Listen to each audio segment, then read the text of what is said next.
Back in the day, it was fashionable and considered perfectly normal to believe a theory or two about the JFK assassination. It could be said that the initial investigation was a bit botched, and naturally, imaginations went wild. However, since those days, theories like 9/11 truths have created a sense of paranoia, fear, and far-reaching power behind conspiracy theories. That's made them sort of like a religion, and also like one of the worst horror movies imaginable, one where normal citizens have allowed governments to become more fascist, all because they believed it already was. Very scary indeed. Number 10. Many conspiracy theorists are insecure, and complete government control is, well, comforting. Conspiracy theorists flummox a lot of people by the way they talk about the government. The talk they engage in seems to be less than positive, and they will mention all the ways the government subtly controls or influences you in ways you didn't even realize. But in the end, they don't seem to have any interest in really doing anything about it. And often, no matter who is in charge, the conspiracy theorists take a certain sense of satisfaction in knowing that the whole situation is tightly controlled by the shadowy, nefarious, all-powerful government. This is likely because many conspiracy theorists are actually quite insecure. The world around them, it's scary, and with so many different powers around the globe fighting with each other on a regular basis, and even the allies often disagreeing on important matters, it can be a nice feeling and quite comforting to think that the government has the whole situation in control. Number 9. The Craze online has created an entire industry around selling conspiracy theories. Alex Jones is now famous, or let's say infamous, shall we, for screeching like a howler monkey all over any media he can get his hands on and giving all the real howler monkeys a bad name. His conspiracy theories have made him one of the most controversial people alive, but he is not the only one taking advantage of this kind of thing. And worse yet, Alex Jones and his ilk don't just stop at getting advertising dollars. There's an entire industry online dedicated to selling to gullible conspiracy types, from wallets meant to block the government from spying on you with NFC technologies to special fluoride-removing water bottles and, well, everything in between. These websites will warn you with screeching klaxons about the danger you're in, and, of course, they're ready to sell you the solution. Number 8. It is likely many conspiracy theorists have delusional disorders and are being used.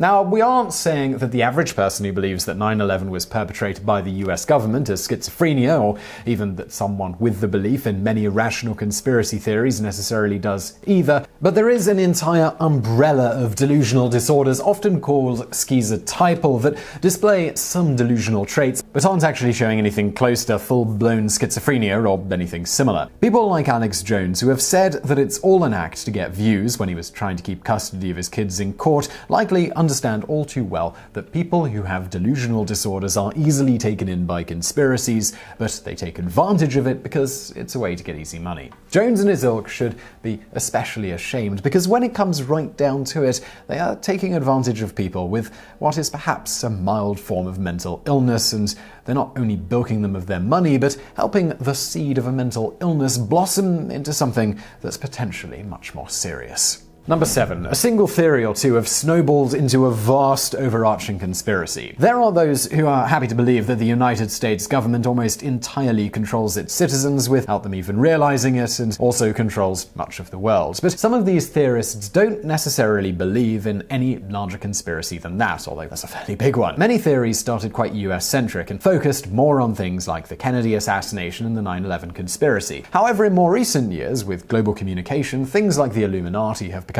increasingly popular among conspiracy theorists. Many of them now believe that perhaps something by an entirely different name, but still very similar to the Illuminati, secretly does meet and basically controls and plots the fate of the entire world. Of course, this is both a comforting worldview and also quite a simplistic one. It is nice to think that the world is organized and well in hand, but the truth is that many diplomatic meetings occur all over the world every day, and that in itself is still often barely enough to keep the peace.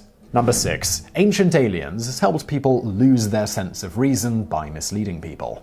Ancient Aliens is a well-known series and a well-known joke among many. However, there is sadly a rather large number of people who follow it, many of whom are normally quite rational. The series, for those who aren't familiar with it, is a program that airs on a channel once known for history that tries to tie every single thing that ever happened in the ancient world to extraterrestrial visitors. The premise is ridiculous, and there are videos out there debunking some of the crazier claims. The biggest common claim they make is that many things would be impossible without alien technology. However, nearly every single thing they make a huge deal about being impossible has been demonstrated as doable with primitive tools by archaeologists who were testing out the theories. The show does give some interesting presentations, but it is very misleading about how hard it would actually be to do most of these feats. Combine this with the fact that the name of the network is the History Channel, which certainly sounds like it should have accurate information, and anyone who already tended a little towards conspiracies is easily taken in.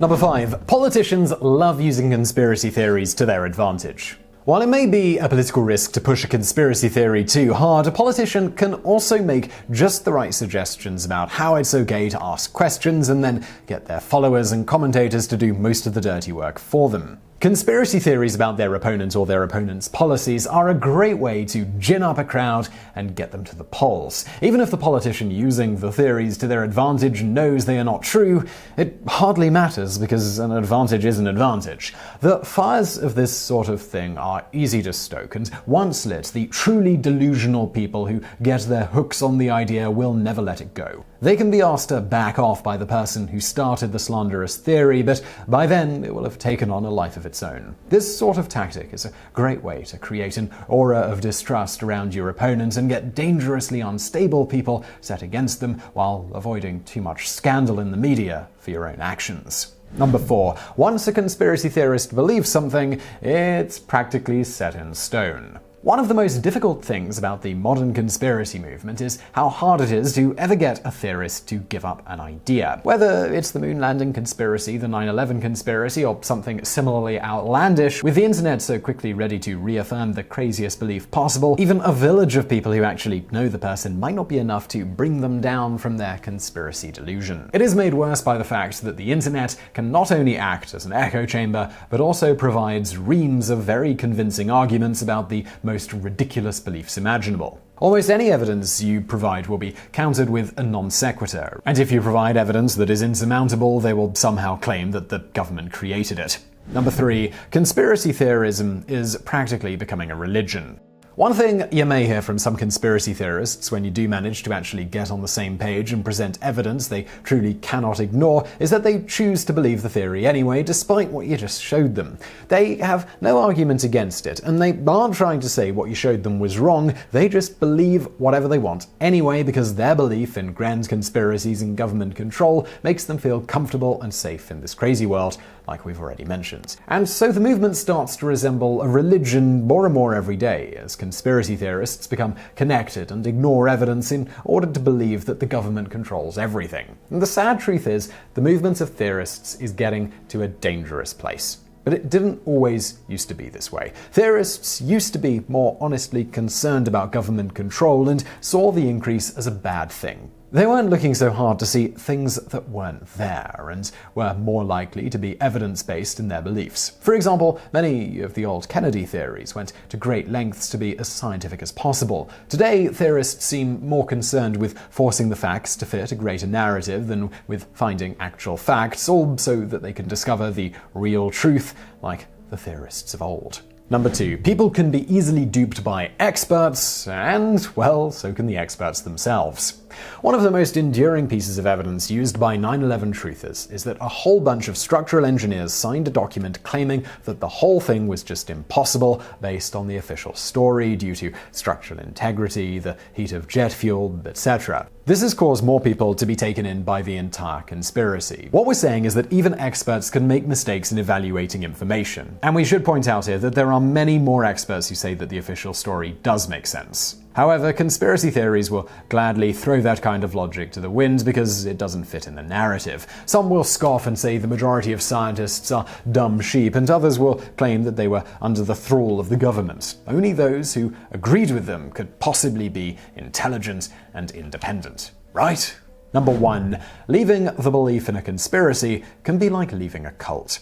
Interestingly, the belief in conspiracies has been becoming more and more cult-like as theorists often band together for moral support on the internet and to argue about a bunch of different things, none of which are actually true. If you decide that the conspiracy is wrong and you decide to abandon it, you might find that many of your online friends suddenly aren't interested in spending any time with you. Or at the very least, they will be way more guarded around you, as if you may be an object of some suspicion. For some, they now reckon that you might be a government agent or someone else working against them, as conspiracy types can often be deeply paranoid. However, conspiracy theorists, like any budding religion, can also get themselves into the situation where they just flat out ostracize those who no longer fit into the group. And if you don't really believe in the popular religious beliefs of the rest of the collective, you don't really belong anymore. If your social circle spends a majority of time talking about conspiracies and then you start to disagree with the outlandishness of it all, you may find it to be a difficult social situation to be in. So I really hope you found the video interesting. The comment section on this one is gonna be fun. Conspiracy trolls, go nuts. I'm a government shill, definitely. Illuminati. But give us a like if you liked it. If you're into conspiracy theories and obviously didn't like it, hit that dislike button. And as always, I'll see you next time.